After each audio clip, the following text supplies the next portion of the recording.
Good morning, welcome to the mastermind classes. देखिए क्या है, एसएससी जीडी का पेपर चल रहा है। आज ही पेपर हुआ है 10 तारीख को। तो 10 तारीख के जो भी शिफ्ट हुए हैं, 4 शिफ्ट में पेपर हो रहे हैं। अब तो पैटर्न भी इसका चेंज हो गया है, टाइम भी चेंज हो गया है, इसी वजह से इसका शिफ्ट भी ज़्यादातर कर दिया है। 20-20 क्वेश्चन है आपके एसएससी जीडी में। जो भी क्वेश्चन आए हुए हैं फर्स्ट शिफ्ट से और सेकेंड शिफ्ट से, जो भी हमारे यहाँ से ऑफलाइन क्लास के बच्चे गए हुए थे, और मैंने जो ट्रिक लगवाया था क्वेश्चन में कि मतलब इस टाइप के क्वेश्चन आ सकते हैं, उसी टाइप का आ रहा है। जिसके पहले पेपर एसएससी जीडी के हुए थे मैथ्स के, वो काफ़ी ज़्यादा टफ थे, कैलकुलेटिव क्वेश्चन थे। जैसे क्या होता है कि 20 क्वेश्चन में से आप खुद बताइए, अगर 20 क्वेश्चन में से 2-3 क्वेश्चन कैलकुलेटिव आ जाता है तो हंगामा कर देते हैं कि कैलकुलेटिव आया है, कैलकुलेटिव आया है। सीआई का कौन सा क्वेश्चन कैलकुलेशन वाले नहीं होते हैं? इसके पहले बार भी सीआई का क्वेश्चन वही हाल था, अभी भी जब दे रहा है सीआई का क्वेश्चन तो ऐसे ही दे रहा है। तो कोई ज़्यादा नहीं है, 20 क्वेश्चन है, कम से कम आप 2 नहीं कर पा रहे हैं, 18 तो कर जाएंगे, 17 तो कर जाएंगे। आपको स्कोर 16 प्लस होना चाहिए मैथमेटिक्स में, 17 प्लस। अगर आप अच्छे स्टूडेंट्स हैं तो आपको तो 18 प्लस करना चाहिए, 18 करना चाहिए। अगर आप मिडिल में हैं तो आपको कम से कम 15 प्लस करना अनिवार्य होगा। ठीक है, 80 क्वेश्चन आपके 80 क्वेश्चन हो गए 160 नंबर के। पहले से पैटर्न क्या हो गया है, चेंज हो गया है। तो मैं आपको बताता हूँ जो भी क्वेश्चन आए थे, जो हमारे यहाँ से ऑफलाइन के बच्चे, लड़कियाँ और लड़के गए थे पेपर देने के लिए, उन्होंने सब बताया है कैसे कैसे क्वेश्चन आए थे। तो रीजनिंग और मैथ्स के और हिंदी का भी सब बच्चों ने बताया है क्या था। इसके पहले करंट अफेयर बहुत ज़्यादा आता था, तब करंट अफेयर नहीं आ रहा। जो करंट अफेयर आ भी रहे हैं वो 2018 के करंट, अभी हाल ही के करंट कोई नहीं, वो करंट ही कहाँ रहा 18 वाला। इस समय आपका चल रहा है 23, वो करंट पूछ रहा है आपका 18 का, 17 का। तो 17-18 से उठा करके क्वेश्चन को क्या कर रहा है, पूछ रहा है। बजट के बारे में भी पूछ रहा है, इकोनॉमिक्स से भी क्वेश्चन रह रहा है, संविधान से 1-2 क्वेश्चन आ रहे हैं आपके। तो जो भी क्वेश्चन आ रहे हैं आज हम आपको बोर्ड पे बता रहे हैं कैसे कैसे क्वेश्चन आपके पेपर में आ रहे हैं। तो आप उसी के आसपास, उसी के बेसिस के आधार पर आप तैयारी अपनी करके जाइएगा। ठीक है, तो आइए सबसे पहले आते हैं आपके एसएससी जीडी के। एसएससी जीडी ये आपके शिफ्ट, इसमें फर्स्ट और सेकंड शिफ्ट दोनों शिफ्ट के हैं। सबसे पहले हम बात करेंगे आपके मैथ्स पे, क्योंकि हमने मेन फोकस मेरा मैथ्स ही है और तो है नहीं, मैंने मैथ्स ही पढ़ाया है तो मैथ्स पे ही मेरा फोकस है। मैथ्स में क्या क्या क्वेश्चन आ रहे हैं, क्या क्या क्वेश्चन आए हैं, ध्यान से सुनिएगा। इनका सबसे पहला क्वेश्चन जो रहा है मैथ्स में, जो बताए हैं बच्चों ने, प्राइम नंबर से क्वेश्चन आया है। मैंने एक वीडियो भी बनाया है, आप वीडियो में जा करके देखिएगा अभाज्य संख्याएं क्या होती हैं। अभाज्य संख्या के बारे में मैंने बताया कहाँ से कितनी अभाज्य संख्याएं होती हैं। तो एक क्वेश्चन ये आया था, प्राइम नंबर से क्वेश्चन आए थे। उसमें क्या क्वेश्चन आए थे ये भी हम आपको बताएंगे। सबसे पहले ये बताते हैं कि क्वेश्चन कहाँ से आए थे। प्राइम नंबर, ये था आपका प्राइम नंबर से क्वेश्चन।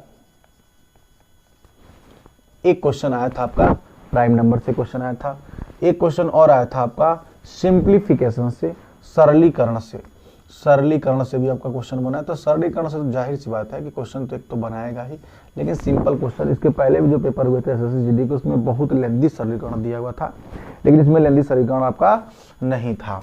अब आते हैं आपके तीसरे नंबर के क्वेश्चन पे। क्या आया था, आपको बताए हैं तृतीय अनुपाती, मध्यानुपाती। तो इसका मतलब आपका ये भी क्वेश्चन आ रहा है, मध्यानुपाती, मध्यानुपाती, तृतीयानुपाती। आप लोग जरूर देख लीजिएगा, तृतीयानुपाती कहिए चाहे तृतीयानुपात कहिए, और चतुर्थानुपाती। वीडियो में भी मैंने बताया है कि ये बहुत इंपॉर्टेंट है, बहुत ज़्यादा इंपॉर्टेंट है, और इनमें से एक क्वेश्चन आपके आ गए हैं। अब आते हैं आपके चौथे नंबर के क्वेश्चन पे। कहाँ से क्वेश्चन आए हैं, बेलन पे आधारित क्वेश्चन आए हैं, मतलब मेंसुरेशन से क्वेश्चन आए हैं, बेलन से आए हैं, और आपके शंकु से क्वेश्चन भी बनाए हैं। इनके आयतन के बेसिस पे क्वेश्चन बनाया गया है। अब आते हैं आपके 5वें नंबर क्वेश्चन। क्या पूछा है, अंकित मूल्य पे। इसका मतलब अंकित मूल्य से भी क्वेश्चन आया है। इसका मतलब अंकित मूल्य की बात कर रहा है तो प्रतिशत और लाभ हानि हो सकता है। इसका मतलब लाभ हानि से आपके 2 क्वेश्चन आपके बने हुए हैं, लाभ हानि से 2 क्वेश्चन आए हुए हैं। शंकु का आयतन, बेलन का आयतन हो गया है DI। इसका मतलब DI से भी आपका क्वेश्चन आ रहा है। DI से कितने क्वेश्चन बना रहे हैं, 2 क्वेश्चन बना रहे हैं। 7वां एवरेज, औसत से भी आपका क्वेश्चन आया है। औसत से भी आपके 1 क्वेश्चन आए हुए हैं। इसके बाद से LCM SCF, ध्यान से सुनिएगा, 1 क्वेश्चन आपका LCM और किससे, HCF से भी क्वेश्चन आ रहे हैं। LCM SCF के क्वेश्चन ध्यान देखिएगा, हर शिफ्ट में आएगा। एक क्वेश्चन तो अनिवार्य रूप से एलसीएम एचसीएफ के क्वेश्चन आपका आना तय है। अब आइए, अब आते हैं आपके एमडीएच से क्वेश्चन नहीं, कहीं कहीं किसी किसी शिफ्ट में आ जा रहे हैं, लेकिन एमडीएच नहीं है। ये महिला बच्चे पे दिया था, ये एमडीएच में नहीं आते हैं, ये आपको वर्क एंड टाइम में ही है। ये क्वेश्चन वर्क एंड टाइम के बाद आता है, एमडीएच आता है, लेकिन ये वर्क एंड टाइम में डाला हुआ है। तो यहाँ पे आते हैं, यहाँ आगे आपको बताते हैं 9वां नंबर एमडीएच ही मान के चलें, एक एमडीएच से क्वेश्चन आया हुआ था। अब आते हैं आपके 10वें नंबर के क्वेश्चन पे। 10वां नंबर क्वेश्चन सीआई से क्वेश्चन आया हुआ था, एसआई से क्वेश्चन नहीं आया था। अभी तक आज जो पेपर हुए हैं, 2 शिफ्ट की बात कर रहे हैं, फर्स्ट और सेकंड शिफ्ट की बात कर रहे हैं, आपके सीआई से ही दोनों क्वेश्चन आए हुए थे, अभी एसआई से कोई क्वेश्चन, और यही आपके बता रहे हैं कि कैलकुलेशन लेंदी था। अच्छा बताइए, सीआई में ऐसा क्या है जो कैलकुलेशन लेंदी नहीं होगा? सीआई तो हमेशा कैलकुलेशन लेंदी होता है, उसमें कैसे क्या करना है वो तो हमेशा रहेगा। आप 2 क्वेश्चन छोड़ दीजिए, रुक के बाद में करिए उसको, अगर समझ में आ रहा है तो, नहीं करना है छोड़ दीजिए। 18 तो सही करिए। अब उतने के वजह से पेपर आप बता दीजिए हार्ड है, तो ये तो गलत बात है, ठीक है। इसके बाद आते हैं आपके एमडीएच हो गया, महिलाओं पे हो गया, और मॉडरेट ठीक, बैलेंस भी हो गया। फिर इधर देखें मैथ्स में सरलीकरण, वर्क एंड टाइम, आपका 11वां नंबर कितना है? वर्क एंड टाइम से क्वेश्चन आए थे, वर्क एंड टाइम से भी क्वेश्चन आए हैं, वर्क एंड टाइम हो गया, ठीक है। प्रतिशत, बड़ा नंबर, प्रतिशत से भी क्वेश्चन आए हैं, और प्रतिशत से आपके 3 क्वेश्चन आए हैं। परसेंटेज से कितने क्वेश्चन आए थे? 3 क्वेश्चन आए हुए हैं। और रेलगाड़ी फर्स्ट शिफ्ट में आया था, सेकेंड शिफ्ट में आपके रेलगाड़ी से भी क्वेश्चन आए हैं, रेलगाड़ी से भी क्वेश्चन आए हैं, रेलगाड़ी। इसके बाद से क्या है, ठीक है, ये तो वही है, लाभ हानि वाले हैं। तो जरा ध्यान से देख लीजिए कौन सा चैप्टर से नहीं पूछा है। इसका मतलब अगर वर्क एंड टाइम की बात करें तो पाइप एंड सिस्टम से नहीं पूछा है, साझा से कोई क्वेश्चन नहीं पूछा है, और प्राइम नंबर सरलीकरण, मध्यानुपाती, त्रिकोणानुपाती, मतलब ये आपका हो गया औसत, ये हो गया आपका मेंसुरेशन, और ये हो गया आपका लाभ हानि, ये डीआई हो गया, औसत हो गया, एलसीएम एचसीएफ हो गया, एमडीएच हो गया, सीआई हो गया। एसआई से क्वेश्चन नहीं पूछा है, लेकिन अन्य शिफ्ट में एसआई से पूछ सकता है, क्योंकि एसआई भी इंपॉर्टेंट आपके लिए है। एसआई क्वेश्चन नहीं पूछा है। तो अभी 13 क्वेश्चन ही हुए हैं, हो सकता है तो अभी कहीं ना कहीं से कुछ ना कुछ क्वेश्चन पूछे हैं, बच्चे बता नहीं पाए हैं। तो जहाँ तक उम्मीद है, इनमें से भी जो क्वेश्चन आए हुए हैं वो भी क्वेश्चन हम आपको बताएंगे किस टाइप के क्वेश्चन आए थे।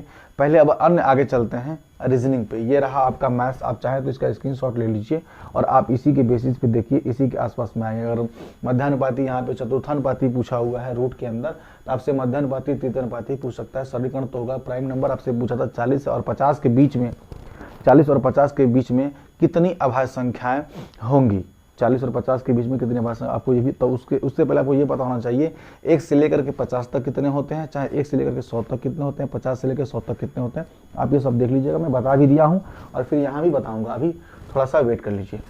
फिर यहाँ देखिए बेलन शंकु, बेलन शंकु का आयतन, देखिए बेलन शंकु पे और गोले पे भी पूछ सकता है। हो सकता है कि आपकी आयत क्या कहते हैं, शंकु को पिघला करके गोला बनाया जाता है, छोटे छोटे गोले बनाए जाते हैं, ये हो सकता है। या फिर बेलन को पिघला करके छोटे छोटे बना सकते हैं, या फिर इनके अनुपात दे सकता है, या फिर ये कह सकता है इनकी ऊंचाई इतनी है, इनकी रेडियस इतनी है। व्यास दिया है, देखिए व्यास पे भी क्वेश्चन आया हुआ था कि 2r व्यास दिया था 14 शायद, तो r हो जाएगी हमारी कितनी 7, त्रिज्या अगर 7 होती है तो आपको पता होना चाहिए कि परिमाप क्या होता है। परिमाप हो जाता है 44, तो डायरेक्ट 154 होता है उसका क्षेत्रफल। तो ये डायरेक्ट ही आंसर हमारे इसके निकल आते हैं, ठीक है। तो मेंसुरेशन तो काफ़ी अच्छे ढंग से अगर आप लोग पढ़े होंगे तो कर पाएंगे। औसत से भी आपको बता दें, एक औसत से 2ab upon a plus b, speed से 2ab upon a plus B, इस पर भी क्वेश्चन आपके आए हुए थे। तो ये थे हमारे मैथ्स के। अब मैथ्स के बाद से आपको चलते हैं रीजनिंग पे क्या क्वेश्चन आए थे। जब ये सब बता देंगे कितने प्रकार के क्वेश्चन आए थे, कैसे कैसे क्वेश्चन आए थे, तो उसके बाद से मैथ्स में कुछ क्वेश्चन ऐसे होंगे जो हम आपको बताएंगे कि किस टाइप के क्वेश्चन आए थे, और क्वेश्चन भी वहाँ पे आपको कुछ ना कुछ जरूर करवाएंगे। चलिए तो अब आगे बढ़ते हैं, देखते हैं रीजनिंग में क्या क्वेश्चन आया था, किस किस चैप्टर को इंक्लूड किया हुआ है, ठीक है। ध्यान दीजिएगा, अभी दोबारा हम इस पे आएंगे, क्वेश्चन को भी लेकर के आएंगे। सबसे पहले आपको बता दें कि क्या क्वेश्चन आ रहे हैं आपके पेपर में, कहाँ से क्वेश्चन बन रहे हैं। घबराने की दिक्कत नहीं है। हिंदी भी आपकी काफ़ी अच्छी हिंदी आ रही है। प्रीवियस ईयर की हिंदी भी देख लेंगे तब भी हो जाएगा, क्योंकि अभी तक जितने पेपर हुए हैं वही आते हैं। प्रीवियस ईयर की हिंदी की बात कर रहे हैं, हिंदी में ज़्यादा कुछ नहीं आता है। अब देखिए रीजनिंग की बात बता रहे हैं। रीजनिंग में क्या है, एक एक चीज़ आपको हम बताएंगे। रीजनिंग में कितना क्वेश्चन कहाँ से आया था, हमारी बात हुई है कॉल पे। रीजनिंग की बात करते हैं। रीजनिंग में क्या है, ध्यान से सुनिएगा। सबसे पहला चैप्टर आपका है डाइस से क्वेश्चन आया हुआ था, और डाइस से 2 क्वेश्चन आए थे। डाइस से नहीं, डाइस से एक ही क्वेश्चन आया हुआ था, और वो ओपन डाइस का क्वेश्चन था। ठीक है, ओपन डाइस का क्वेश्चन था। दूसरा नंबर का आपको हम बता दें, कोडिंग डिकोडिंग से आया हुआ था। कोडिंग डिकोडिंग से भी क्वेश्चन बना हुआ था। कोडिंग डिकोडिंग से आपके क्वेश्चन आए थे, 3 क्वेश्चन आए हुए थे। कोडिंग डिकोडिंग से कितने क्वेश्चन आए हुए थे, 3 क्वेश्चन आए हुए थे। अब आते हैं तीसरे नंबर, एनालॉजी। एनालॉजी से भी आपका क्वेश्चन आया हुआ था, तो आप एनालॉजी का भी क्वेश्चन देख लीजिएगा। एनालॉजी में थोड़ा सा क्या होता है, जीएस पैटर्न करके भी देता है, समानता वाला, विषम और वाले भी क्वेश्चन आते हैं। चौथा नंबर जो आए हैं पहले उनकी बात करता हूँ। वेन डायग्राम का भी क्वेश्चन आया हुआ था, एक क्वेश्चन था वेन डायग्राम का, तो वेन डायग्राम का भी एक क्वेश्चन आया हुआ था। 5वें पर आते हैं, सीटिंग का क्वेश्चन आया हुआ था, और सीटिंग में भी 2 प्रकार के क्वेश्चन आए हुए थे। ध्यान से सुनिएगा। हाँ, सीटिंग अरेंजमेंट का क्वेश्चन आया हुआ था। सीटिंग अरेंजमेंट का क्वेश्चन भी क्या हुआ था, आया हुआ था। 2 क्वेश्चन थे। एक क्वेश्चन आपका ऐसा रहता है, उत्तर की तरफ मुंह करके क्या है, बैठे हुए हैं अगल बगल में दाएं में, और एक आपके क्या होता है सीटिंग अरेंजमेंट में गोले की तरफ करके ऐसे बैठे हुए थे। तो ये दोनों प्रकार के क्वेश्चन, और दोनों क्वेश्चन आपके पेपर में आए हुए थे। अब आते हैं आपके छठे में, देखते हैं क्या, ब्लड रिलेशन। ब्लड रिलेशन से भी आपका क्वेश्चन आया हुआ था, और ब्लड रिलेशन से आपके 2 क्वेश्चन आए हुए थे। इसके बाद से आते हैं डी वाले क्वेश्चन। डी वाले क्वेश्चन, अच्छा, एक सीरीज से 7वां, सीरीज से भी आपका क्वेश्चन आया हुआ था। ध्यान से सुनिएगा, सीरीज से भी 1-2 क्वेश्चन थे। उसके बाद से हाँ, गुणा को ऐसे होता है, ए को भाग कहते हैं, बी को गुणा कहते हैं। इस पे भी आधारित क्वेश्चन आपका आया हुआ था। तो इस टाइप के सारे क्वेश्चन आपके पेपर में आ रहे हैं। तो अगर आपने अच्छे ढंग से पढ़ा है तो और आप सिलोलिज्म का, हाँ सिलोलिज्म का भी क्वेश्चन एक आया हुआ था, सिलोलिज्म भी कर लीजिएगा। कुछ गाय बैल हैं, कुछ बैल घोड़े हैं, जो इस टाइप के क्वेश्चन होते हैं, ये भी आपके पेपर में आए हुए थे। तो कुछ भी नहीं है, ये सब आप पढ़े होंगे, एसएससी जीडी की तैयारी किए हैं, तो ये सब चैप्टर उन्हीं में से हैं।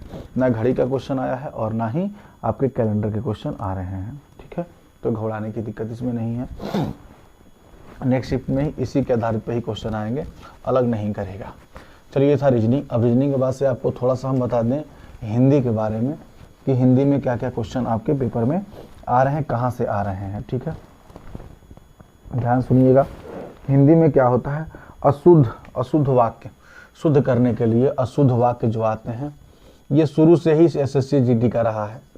एसएससी जीडी का शुरू से ही रहा है अशुद्ध वाक्य। दूसरा आपका क्वेश्चन क्या था, किस पे आधारित था, मुहावरे आ रहे हैं। ध्यान सुनिएगा, मुहावरे आपके 2 क्वेश्चन आए थे, ये आपके 5 क्वेश्चन आते हैं। अशुद्ध वाक्य 4 से 5 आएंगे, मुहावरे आपके कितने आ रहे हैं, 2 आ रहे हैं। तीसरा देखिए क्या है, विलोम शब्द, विलोम आ रहे हैं आपके कितने, विलोम आ रहे हैं 1। पर्यायवाची आ रहा है, इसको 2 मान लीजिए, पर्यायवाची भी इसमें आ रहा है। वर्तनी भी आ रहा है आपका, वर्तनी आपके क्वेश्चन आ रहे हैं। समास विग्रह, एक इसका मतलब समास से एक क्वेश्चन डाला हुआ था, हो सकता है कहीं समास आ जाए, तो आप समास भी अच्छे से देख लीजिएगा। इसके बाद से आपके आ रहे हैं वन वर्ड सब्स्टिट्यूशन, एक वाक्य वाले क्वेश्चन आते हैं, एक वाक्य में बोलना, एक वाक्य वाले भी क्या हो रहे हैं आपके क्वेश्चन पेपर में आ रहे हैं। तो ये था बच्चों का सेकेंड शिफ्ट, सिंपू का था ये, हाँ ठीक, एक वाक्य, ठीक है। ये था आपका हिंदी का, तो इसी में से हिंदी आपका बना रहा है 5 2 7 2 9 9 2 11 1 12, और भी कुछ बीच में पर्यायवाची वगैरह जो भी हैं वो बीच में आपसे पूछता रहता है। चलिए अब चलते हैं आपके करंट पे, करंट कह रहे हैं सॉरी, जीके और जीएस की बात कर लेते हैं और जीए की बात करते हैं। इसमें क्या क्या आ रहा है आपके क्वेश्चन। संविधान से भी क्वेश्चन आए थे, संविधान से क्वेश्चन आ रहे हैं। इसके पिछले वाले पेपर बहुत टफ था, लेकिन अब इस बार जीएस थोड़ा सा ठीक किया है, पहले के पेपर में अच्छा किया है। 2 क्वेश्चन आए थे करंट का, सिर्फ बच्चों के अकॉर्डिंग, जो बच्चे ने मुझे बताया करंट का क्वेश्चन ही नहीं था। अब 2018 का करंट कोई करंट थोड़ी ना कहेगा, 2017-16 का पूछे तो करंट थोड़ी, इसका मतलब करंट था ही नहीं। करंट से बता रहे हैं कि एक क्वेश्चन आया हुआ था मार्च 2018 से। इसके बाद से आपका बजट से क्वेश्चन आया हुआ था, वही बजट, तत्कालिक बजट नहीं, बहुत पहले 2048 के बजट जब पेश, वो इतिहास में माना जाएगा। भारत का नेपोलियन किसे कहा गया है? समुद्रगुप्त, शायद नेपोलियन, हाँ ये भी आया था। भारत का नेपोलियन किसे कहा जाता है? भूगोल से आपके क्वेश्चन, भूगोल से पता नहीं चल पाया है, आया होगा लेकिन बचिया ने कुछ बताया नहीं। राजधानी से आया था आपका, राजधानी से भी एक क्वेश्चन आया था। तो इस टाइप के भी क्वेश्चन आपके पेपर में क्या हो रहे हैं, आ रहे हैं। संविधान से 1-2 क्वेश्चन आ रहे हैं। इतिहास से भी आया था, वही नेपोलियन वाला, इतिहास से भी आपका क्वेश्चन क्या है, आया हुआ है एक क्वेश्चन। अन्य भी और आए होंगे, स्टैटिक जीके भी आए होंगे, तो आप लोग उसको देख लीजिएगा, ठीक है। तो चलिए अब हम चलते हैं मैथ्स में क्या क्या क्वेश्चन आए थे, तो हम आपको अब बताते हैं कि क्या क्या किस टाइप के क्वेश्चन आए थे। और मैंने जो मेरे कोचिंग के बच्चे हैं, जिनको मैंने जो भी टिक लगवाया था, जो मैंने लिखाया था 100% वो क्वेश्चन आने की संभावनाएं हैं। तो वो सब सारे क्वेश्चन जो भी मैंने अपनी किताब में, RS अग्रवाल की किताब में, अन्य जो किताब बोले थे उसमें जो मैंने टिक लगवाया है, आप सिर्फ टिक लगाया हुआ क्वेश्चन भी करके, या जो मैंने बोर्ड पे कराया है आप वो भी क्वेश्चन करके गए होंगे पेपर देने के लिए, तो आप आसानी से उस क्वेश्चन को कर जाएंगे, ठीक है। तो लगवाया हुआ क्वेश्चन क्या है, गलत नहीं है। 2 महीने की तैयारी में आपको सब कुछ दिया जा रहा है। जब आती है वैकेंसी तो आप लोग आते हैं कोचिंग, तब कोचिंग दिखाई देती है, उसके पहले कुछ नहीं। आग लगे तो कुआं खोदो। बहुत जल्दी एग्जाम कंडक्ट कराया, ठीक है। तो आइए अब जाते हैं क्वेश्चन पर। जैसे कि क्वेश्चन एक दिया हुआ था, क्वेश्चन देखिएगा मैथ्स का क्वेश्चन कैसे आया था। क्वेश्चन आया था 20% की हानि हुआ, अब फिर उसी पे 20% का क्या हो गया, हमारा लाभ हो गया। क्या हो गया, 20% की हानि और 20% क्या हो गया, लाभ हो गया। तो कुल पे क्या प्रभाव पड़ेगा, 20% की हानि मतलब कितना हो जाएगा हमारा 80, और 20% लाभ का मतलब कितना हो जाएगा 120। ऊपर 2 बार तो नीचे कितना होता है 1 बार, 00 से 00, 12 बट्ठा कितना हो गया 96। 100 से कम है तो कमी होती है, 100 से ज़्यादा होता है तो क्या होता है, लाभ होता है। 100 से कितनी कमी है, 4% की कमी है, तो हमारा 4% की क्या आ जाएगा, कमी आ जाएगा। या एक चीज़ और इसमें हम बताए थे, याद करिए अगर आप पढ़े हैं तो। कुछ नहीं करते हैं, समान संख्याएं में लाभ उतना ही हानि होता है, तो कुछ नहीं करते हैं, उस संख्या का स्क्वायर कर देते हैं और बटे में क्या कर देते हैं 100। तो इस संख्या का जब स्क्वायर करके बटे में 100 करेंगे तो आ जाएगा 400, और बटे में क्या आ जाएगा 100, 00 क्या बचा 4। और ये कंडीशन में हमेशा क्या होती है, हानि या कमी हमेशा होती है। समान संख्या में ज़्यादा हो, समान संख्या में कम हो, संख्याएं क्या हो, समान हो, तो हमेशा क्या होती हैं, कमी होती है। जैसे 10% की वृद्धि और 10% की कमी, तो 1% की हमेशा क्या होती है, इसमें कमी होती है, ठीक है। तो ये क्वेश्चन आपके पेपर में आया हुआ था। सेकेंड शिफ्ट SSC GD के मैथ्स के सेकेंड शिफ्ट में ये क्वेश्चन आया हुआ था, तो आप भी कर जाएंगे। आपके लिए क्वेश्चन क्या है, आसान है। अगला क्वेश्चन देखिए क्या आया था, वर्क एंड टाइम से क्वेश्चन आया था। ए है और क्या है, बी है। ए किसी काम को 10 दिन में, बी इसी काम को कितने दिन में, 24 दिन में करता है। ये दिन दिया हुआ है, दोनों मिलके इस काम को कितने दिन में समाप्त कर देंगे। हमने कोचिंग में ही पढ़ाया है, कुछ नहीं करते हैं, इनका गुणा कर लीजिए और इन दोनों को आपस में क्या कर लीजिए, जोड़ लीजिए। इन दोनों को आपस में जोड़ेंगे कितना हो जाएगा, हमारा 34 हो जाएगा। आप इसको सरल कर लीजिए, हमारा क्या आ गया, आंसर आ गया। या फिर एक और तरीका बताए थे, ये ए है और ये क्या है, बी है। अगर ये 10 है, 10 और 12 हो, चाहे 24 ही दिया है तो कोई दिक्कत नहीं है। इनका क्या निकालेंगे, हम एलसीएम निकाल लेंगे। इसका एलसीएम हमारा कितना हो जाएगा, 120। देखिए तो इसको काटेंगे तो हमारा कितना आ जाएगा, 12 आ जाएगा, और 24 25 पाँच चौके 20, 24 25, ये 5 बार में चला जाएगा दोनों मिल के। 12 5 कितना हो जाएगा हमारा, यहाँ देखिए 17, 17 से क्या कर लेंगे हम, भाग कर लेंगे। आप इसको कर लीजिएगा जो भी आंसर आ रहा होगा। ठीक है, आगे चलते हैं। अब डिजिट हो सकता है कि 10 के जगह पे 12 का, यहाँ पे 12 होना चाहिए, 10 या 12 हो, क्योंकि 10 12 दशमलव में आ रहा होगा, जो भी हो। अब इस टाइप का क्वेश्चन था। ठीक है, और ऐसे ही आपके एक और शिफ्ट में जो क्वेश्चन आए हुए थे, ए और बी मिलके, ए और बी और सी मिलकर किसी काम को करते हैं, जो भी करते हैं तो अल्टरनेट आते हैं। ए आराम करता है, मतलब ए क्या करता है, कंटिन्यू है, फिर क्या आता है उसके साथ तीसरे दिन पे ए आया, फिर तीसरे दिन पे ए के साथ बी प्लस सी उसका क्या करते हैं, सहयोग करते हैं। तो ये अल्टरनेट वाले क्वेश्चन होते हैं। टोटल 3 दिन का काम निकाला जाता है, 3 दिन में कितना काम हुआ वहां तक हमको पहुंचाना होता है। तो अल्टरनेट वाले भी क्वेश्चन होते हैं, एक एक को छोड़ के काम करने की। मैंने बोला था कि ये भी आपके पेपर में आ सकते हैं, मोस्ट इंपॉर्टेंट क्वेश्चन है। तो ये भी आपके पेपर में क्या हुआ है, आ चुका है। एक अगला क्वेश्चन क्या आया था आपके पेपर में, देखिएगा, लिखा है कि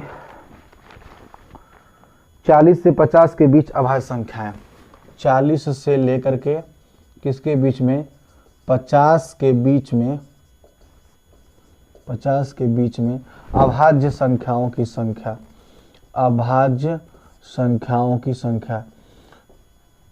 याद करिए ध्यान से, 40 से 50 के बीच में अभाज्य संख्याओं की संख्या मैंने बताया था कि नहीं बताया था। अगर अपनी क्लास की बात करें तो 1 से लेकर के 50, 50 से लेकर के 100 मैंने दोनों चीज़ बताया था। अगर बच्चों को याद है तो बच्चे अगर वीडियो देखेंगे तो ज़रूर समझेंगे कि हाँ सर ये बिल्कुल सही है, मैंने कुछ और बताया था और आपने कुछ और बताया था। लेकिन यहाँ पे सिर्फ पूछ दिया है 40 और 50 के बीच में, तो कोई दिक्कत नहीं है, ना ही इसका औसत पूछा है, सिर्फ इतना बताना है। आपको बता दें क्या 41 किसी से कटता है। अभाज्य संख्याएं क्या होती हैं, ऐसी संख्याएं जो स्वयं से कटे, वो क्या होती हैं, हमारी अभाज्य संख्याएं होती हैं, एक को छोड़ के। 41 क्या किसी से कटेगा, 43 बताइए किसी से कटेगा, क्या 47 किसी से कटेगा। यही हमारी 3 संख्याएं ऐसी हैं। तो हमारी कितनी संख्याएं होंगी, 40 से लेकर 50 के बीच में हमारी कितनी संख्याएं होंगी, 3 संख्याएं होंगी जो अभाज्य संख्या या प्राइम नंबर होंगी। आप देखिए 41 किसी संख्या से कटता है, नहीं कटता है। 43 किसी से कटेगा, नहीं कटेगा। 47 किसी से कटेगा, नहीं कटेगा। लेकिन 41 के बाद से क्या आता है, 42 2 से ही कट जाएगा, 44 2 से कट जाएगा, 45 5 से कट जाएगा, 46 2 से कट जाएगा, 48 2 से कट जाएगा, तो कट जाता है। ये जो हमारी 3 संख्याएं हैं तो वो नहीं कटेंगी। तो ये भी आपके पेपर में क्या था, आया हुआ था। तो आप लोग जरूर देख लीजिएगा प्राइम नंबर 1 से लेकर 100 तक, 1 से लेकर 50 तक कितने हो सकते हैं। ठीक है, चलिए अब चलते हैं आगे। इसके बाद से आया था, ठीक है, एक अगला क्वेश्चन आया था रूट में 2, रूट में 2, रूट में 7 और रूट में 21 का आपको बताना है चतुर्थानुपाती। ये भी आया था, चतुर्थानुपाती बताना है। चतुर्थानुपाती इसका क्या होगा, ध्यान सुनिएगा। इसका चतुर्थानुपाती कैसे निकालते हैं, इन दोनों को आपस में गुणा करके इससे क्या कर लेते हैं, भाग कर लेते हैं। अंत की दोनों संख्याओं को आपस में क्या करते हैं, गुणा करते हैं, पहली संख्या से क्या कर लेते हैं, भाग कर लेते हैं। ये हमारा क्या होता है, चतुर्थानुपाती होता है।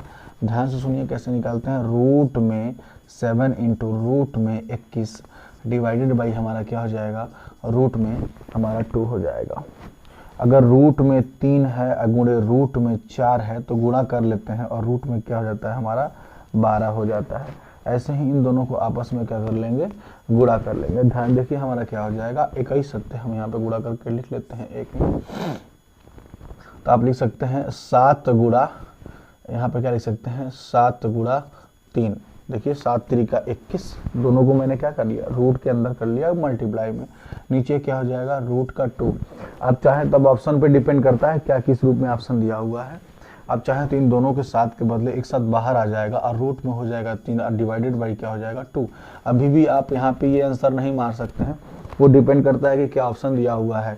यहाँ पे क्या करेंगे, 7 रूट में 3 है, नीचे क्या है हमारा, देखिए ध्यान से इनको चेंज कर लेंगे।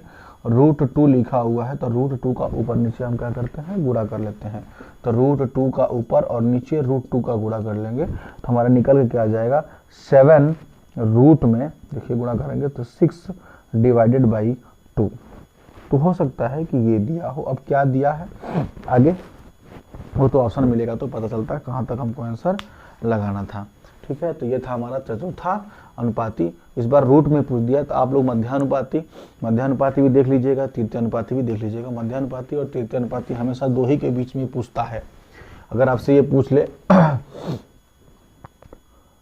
16 और 9 का मध्यानुपाती बताइए, तो मध्यानुपाती होता क्या है, 16 गुणा 9 रूट में हो जाता है, यही मध्यानुपाती होता है। 16 का होता है 4 और इसका होता है 3, इसका मतलब कितना होगा, 4 3 12, इसका मध्यानुपाती कितना हो जाएगा, 12 हो जाएगा।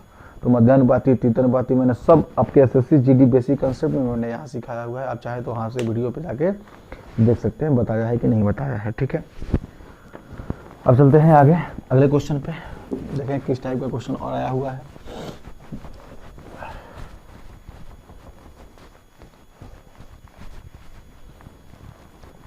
अब यहाँ पढ़ाना तो है नहीं, सिर्फ बताना है कि जो क्वेश्चन आए हुए हैं। आपके पास भी इतना टाइम नहीं है कि बैठ करके देखिए। एलसीएम एचसीएफ से क्वेश्चन आए थे, वो तो बता दिए थे। ये अंकित मूल्य पर 10% छूट देने के बाद से, इस टाइप का क्वेश्चन आया था। अंकित मूल्य पर 10% का छूट दे रहा है, तो शायद अब कुछ अंकित मूल्य भी कुछ दिया ही होगा, कुछ ना कुछ तो देना होना चाहिए। इसको फॉर्मूला वगैरह कुछ नहीं पढ़ते हैं, इसको मैंने बताया था। आप कुछ मत करिए, आप लिखिए कास्ट प्राइस, यहाँ लिखिए एमआरपी या एमपी, यहाँ लिखिए सेलिंग प्राइस। 10% का छूट दे रहा है, 100 रुपये का सामान था, 90 रुपये में बेचा होगा, हो सके कुछ दिया और 10% का लाभ कमा रहा हो, 100 रुपया हो, 10% का लाभ 110, इनको हम क्या करते हैं, सेलिंग प्राइस को बराबर होना चाहिए। क्या 1 0 1 0 यहाँ से काट लीजिए, 1 0 1 0 यहाँ से काट लीजिए, यहाँ किसका गुणा करें 11 का, यहाँ किसका करेंगे 9 का, यहाँ 9 करेंगे तो यहाँ भी क्या हो जाएगा हमारा 9 हो जाएगा, यहाँ 11 करेंगे तो यहाँ क्या हो जाएगा 11 हो जाएगा। अब दोनों का अनुपात पूछ सकता है, ज़्यादा कम पूछ सकता है। तो ये पूरा क्वेश्चन मैं करवाया हूँ अंकित मूल्य पर। सारे क्वेश्चन हमको पता नहीं है इसमें क्या क्या क्वेश्चन आया हुआ था। एवरेज स्पीड पूछा हुआ था, मैं आपको बता दूं एवरेज स्पीड भी आप निकाल सकते हैं। एवरेज स्पीड निकालने के 2 तरीके हो सकते हैं, कहीं 3 पूछ सकता है, 3 दे सकता है, वरना डायरेक्ट इसका एवरेज स्पीड अगर दो चाल दिया हुआ है, ए है और क्या है बी है। अगर 2 चाल दिया हुआ है, ये चाल है फर्स्ट, ये चाल क्या है चाल 2, तो इसका अगर निकालना है तो 2ab अपन क्या हो जाएगा हमारा a प्लस बी, डायरेक्ट फॉर्मूले से निकल जाता है। या फिर हो सकता है कि अलग अलग दिया हो, तो औसत चाल बराबर क्या होता है, ध्यान से सुनिएगा। औसत चाल बराबर हमारा होता है, अगर ये अब बस इतना पता था कि एवरेज से आया था, एवरेज स्पीड से, तो हो सकता है कि एवरेज स्पीड से ये आया हो, या हो सकता है कि दूरी और समय दिया हो, वहाँ से हम एवरेज क्या कर सकते हैं, निकाल सकते हैं। तो होता है, ध्यान से देखिए, कुल दूरी बटा में कुल क्या होता है हमारा समय होता है। कुल दूरी निकाल लेते हैं, उसके बाद से कुल समय से क्या करते हैं, भाग करते हैं, तो ये हमारा क्या निकल जाता है, औसत चाल निकल जाता है। औसत चाल निकालने का बस यही 2 ही फॉर्मूला है, एक ये है और एक ये है। ये 2 के लिए, 3 के लिए होता है तो हम एलसीएम के थ्रू निकालते हैं। 4 2 से ज़्यादा देता है तो एलसीएम के थ्रू इसको निकाल सकते हैं। अभी डिपेंड करता है कि पेपर में क्या आया था, एग्जैक्ट पता नहीं है, बस इतना पता है कि हाँ इस टाइप के क्वेश्चन आए थे। ऑनलाइन पेपर है, ऑफलाइन पेपर है नहीं कि हम लें और यहाँ पे ला करके आपको आंसर दे सकें। ठीक है, तो चलिए अब आगे चलते हैं। एलसीएम एचसीएफ से भी क्वेश्चन आया था। अब एलसीएम एचसीएफ से किस टाइप का क्वेश्चन आया था ये कंफर्म नहीं हो चुका है। तो एलसीएम एचसीएफ में अगर फॉर्मूले बेस पे पूछा होगा तो सिंपल पूछा होगा, या फिर मसा दिया होगा, लसा दिया होगा, यही हो सकता है। और नहीं तो अगर भिन्न में दिया होगा तो भिन्न में ये भी पूछ सकता है कि इसका लसा निकालिए, मसा के 3 ही तरीका है। अगर पूछता है आपसे भिन्न में दे करके पूछता है, लसा निकालिए तो ऊपर वाले का लसा मतलब अंश का लसा और हर का क्या होता है मसा हो जाता है। या फिर लसा दे दिया है, मसा दे दिया है, पहली संख्या दे दिया है, दूसरी संख्या पूछा है, तो सिंपल फॉर्मूला होता है, पहली संख्या गुणा दूसरी संख्या बराबर मसा गुणा क्या होता है लसा। सारी वैल्यू वहाँ क्या कर देंगे, पुट कर देंगे, वहाँ से आ जाएगा। या फिर ये कह देगा इन्हीं 2 संख्याओं का मसा इतना है और उसके बाद से उसका एलसीएम इतना है, तो वो संख्याओं का योग बताइए, उन संख्याओं का अंतर बताइए। ये 3 तरीके के क्वेश्चन आपके बनते हैं। या फिर बड़ी से बड़ी संख्या, छोटी से छोटी संख्या के आधारित पे ये बन जाते हैं। या शेषफल बचने वाले, इसमें कितने से भाग करें कि शेषफल आ जाए। या फिर बोल देता है कि शेषफल 2 बचे भी और 13 से विभाज्य और 7 से विभाज्य। ये आपके 5 टाइप है एलसीएम एचसीएफ में। इससे ज़्यादा आपके पेपर में एलसीएम एचसीएफ से कहीं से आने वाला नहीं है, गारंटी है हमारी। ठीक है, ये 5 टाइप आते हैं आपके एलसीएम एचसीएफ में। डीआई के क्वेश्चन थे, तो डीआई तो अब डीआई में तो पूरा वो था, क्या बताया। तो एक महिला वाला क्वेश्चन है, इनका महिला का अनुपात दिया, महिला और बच्चों का जो क्षमता आ रहा था 2 और 1 का आ रहा था, तो वो भी क्षमता मतलब एमडीएस से ही निकाला होगा वर्क एंड टाइम से। तो ये था आपका बेलन का भी सवाल बता दिए हैं, बेलन में से कुछ क्वेश्चन आए थे। तो ये थे आपके किसके, एसएससी जीडी के। तो यहीं पे अब आपका हम खत्म करते हैं, जब फिर आएगा आगे तो देखेंगे क्या क्वेश्चन कुछ चेंज कर रहा है कि नहीं कर रहा है। तो ठीक है, धन्यवाद। चैनल को सब्सक्राइब करिए और लाइक करिए।